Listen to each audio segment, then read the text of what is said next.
We've had the meeting. What type of evaluation do you typically do on these children when it's learning or academic based?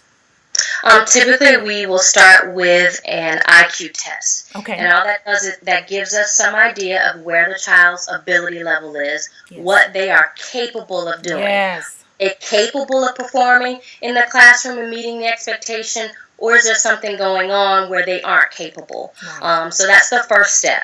Once we do the IQ test to get their ability level, we'll move on to the academic testing. Okay. Sometimes we do the full gamut of reading, writing, and math. Other times we'll only focus on the area of concern or the weak area per the teacher and or parent. Okay. And once that's done, we'll also do what's called process testing to look at what may be attributing to that academic deficit. So is it their ability to process information quickly? Do they have deficits there? Is it an auditory processing issue? Are they not hearing everything that's being said and able to process it?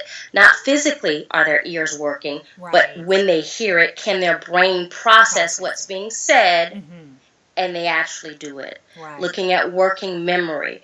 Can they complete their assignment as a teacher's giving multiple directions, remembering what she said to do, but being able to move on to the next task at the same time? Yes. So there's multiple processing deficits that could be a possibility and why the student isn't performing well. But we start with the IQ test, then we do the academic, and then we do the process testing as well if there's an academic concern. Once we get those scores, we compare the academic scores to the ability. If the academics, say we're talking about a reading deficit or a reading concern, if the reading score is equivalent to or somewhere close to the ability level, then that tells us they're working right at their ability level. Right. If there's a deficit, if there's a significant discrepancy, usually anywhere from 12 to 15 points, once we start seeing that much of a difference between the ability and the IQ and the academics, then we say, there may be something going on here in this area. Why? Yes. We look at the processing. This may be attributing to it. And then we can make some recommendations or strategies to the teacher and say, this is what we can do in the classroom. We used to, in the state of Florida, be on what's known as the Discrepancy Model, where if there is a 15-point difference, depending on age, for younger students, 23-point difference for older students, then they will qualify for services. But now that has changed. Is there a need? Just because there's a significant discrepancy doesn't necessarily mean that he or she will qualify for exceptional student support services. It depends on how they're performing in the classroom, what their work output is in the classroom, their test scores, because they're testing throughout the year, progress monitoring scores.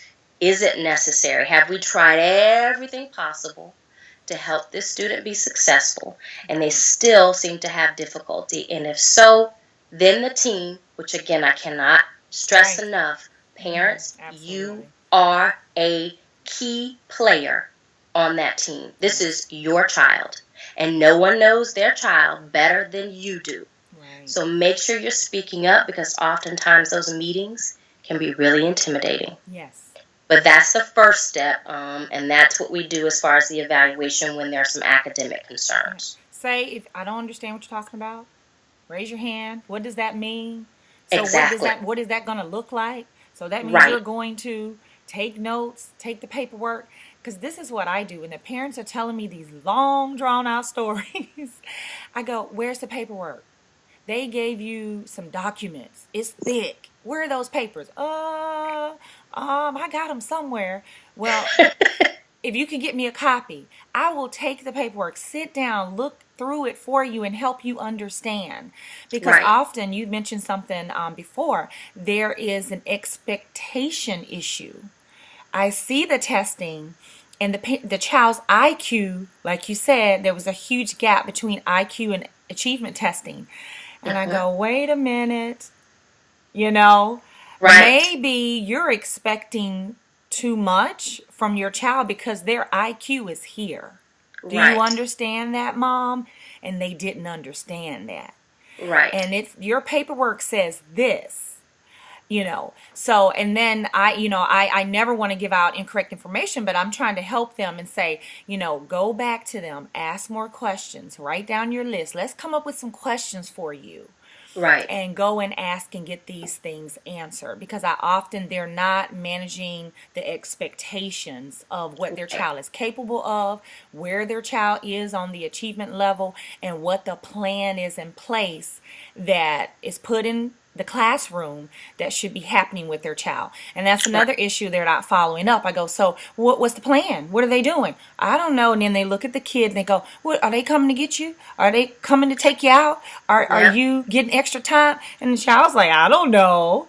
So you're right. The parent is an integral part of the team, and you should know what's going on with your child, what the diagnoses, all these different things, and should know what is being done, what the plan is for your child, and following up to see if that is being done and if you feel like it's working.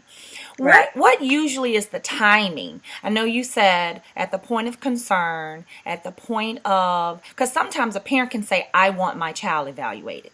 Yes. I'm requesting, because I have often said to parents, well, if everything you're telling me is true, you have the right to request an evaluation. Yes. And it's my understanding that they have about 90 days or so to comply. So correct me if I'm wrong, that can be done.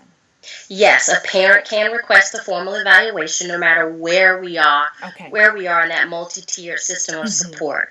At any time, a parent can request that, and what will have to happen is the testing will go along with or concurrently with the interventions that are in place to address the area of concern. So yes, a parent can make that request, and if it is for possible ESE services or exceptional student education services, they have 60 days from the date you sign to get that testing done.